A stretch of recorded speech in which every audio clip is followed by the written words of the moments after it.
capítulo 25 de O Livro dos Médiuns, intitulado Das Evocações. Considerações gerais. Item 269. Os espíritos podem comunicar-se espontaneamente ou acudir ao nosso chamado, isto é, vir por evocação. Pensam algumas pessoas que todos devem abster-se de evocar tal ou tal espírito e ser preferível que se espere aquele que queira comunicar-se.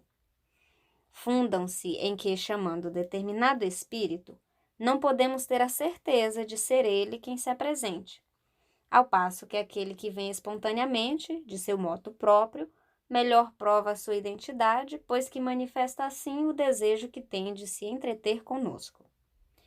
Em nossa opinião, isso é um erro. Primeiramente, porque há sempre em torno de nós espíritos, as mais das vezes de condição inferior, que outra coisa não querem senão comunicar-se. Em segundo lugar, e mesmo por esta última razão, não chamar a nenhum em particular é abrir a porta a todos os que queiram entrar. Numa assembleia, não dar a palavra a ninguém é deixá-la livre a toda a gente, e sabe-se o que daí resulta. A chamada direta de determinado espírito constitui um laço entre ele e nós. Chamamo-lo pelo nosso desejo e opomos assim uma espécie de barreira aos intrusos. Sem uma chamada direta, um espírito nenhum motivo terá muitas vezes para vir confabular conosco, a menos que seja o nosso espírito familiar. Cada uma dessas duas maneiras de operar tem suas vantagens, e nenhuma desvantagem haveria senão na exclusão absoluta de uma delas.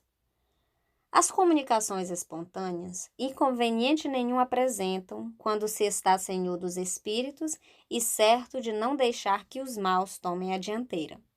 Então, é quase sempre bom aguardar a boa vontade dos que se disponham a comunicar-se, porque nenhum constrangimento sofre o pensamento deles e dessa maneira se podem obter coisas admiráveis. Entretanto, pode suceder que o espírito por quem se chama não esteja disposto a falar, ou não seja capaz de fazê-lo no sentido desejado. O exame escrupuloso que temos aconselhado é, aliás, uma garantia contra as comunicações más. Nas reuniões regulares, naquelas sobretudo em que se faz um trabalho continuado, há sempre espíritos habituais que a elas comparecem, sem que sejam chamados, por estarem prevenidos em virtude mesmo da regularidade das sessões.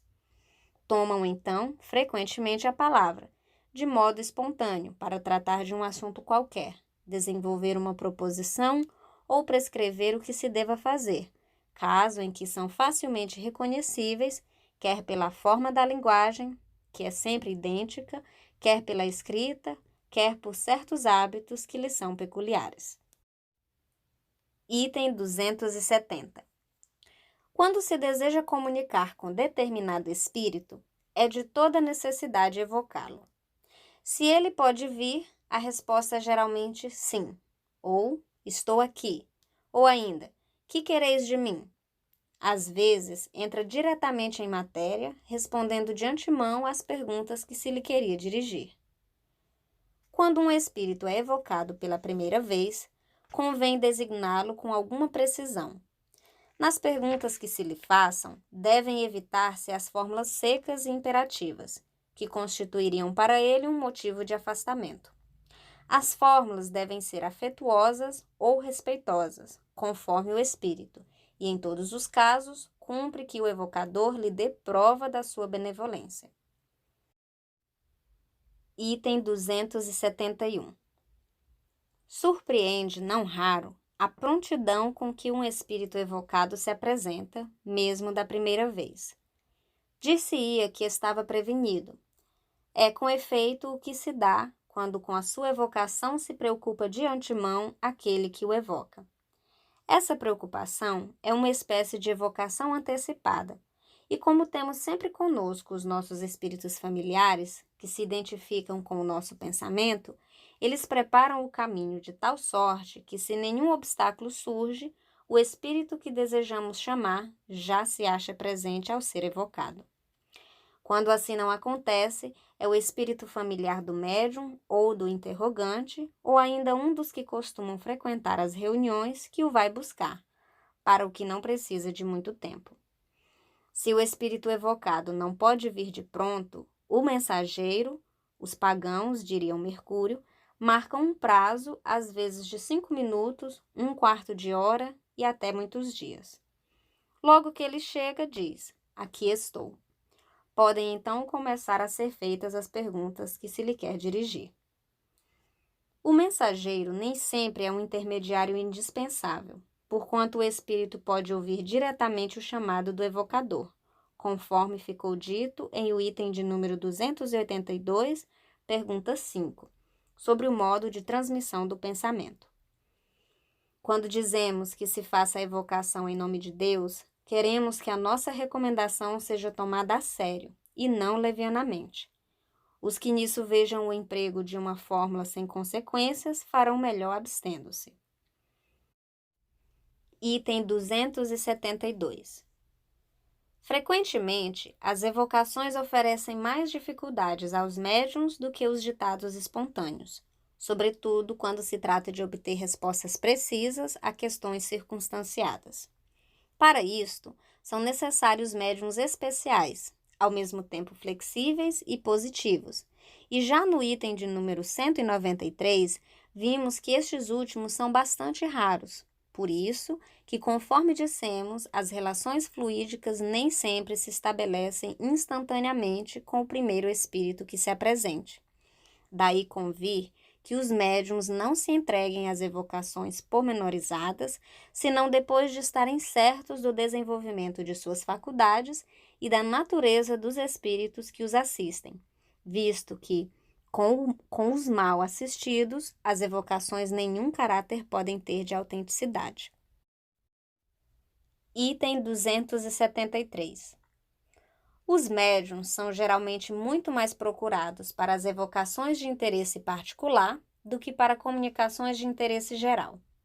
Isso se explica pelo desejo muito natural que todos têm de confabular com os entes que lhes são caros. Julgamos dever fazer a este propósito algumas recomendações importantes aos médiuns. Primeiramente, que não acedam a esse desejo senão com muita reserva, se se trata de pessoas de cuja sinceridade não estejam completamente seguros e que se acautelem das armadilhas que lhe possam preparar pessoas malfazejas. Em segundo lugar, que a tais evocações não se prestem, sob fundamento algum, se perceberem um fim de simples curiosidade ou de interesse, e não uma intenção séria da parte do evocador, que se recusem a fazer qualquer pergunta ociosa ou que saia do âmbito das que racionalmente se podem dirigir aos espíritos. As perguntas devem ser formuladas com clareza, precisão e sem ideia preconcebida, em se querendo respostas categóricas. Cumpre, pois, se repilam todas as que tenham caráter insidioso, porquanto é sabido que os espíritos não gostam das que têm por objetivo pô-los à prova. Insistir em questões desta natureza é querer ser enganado.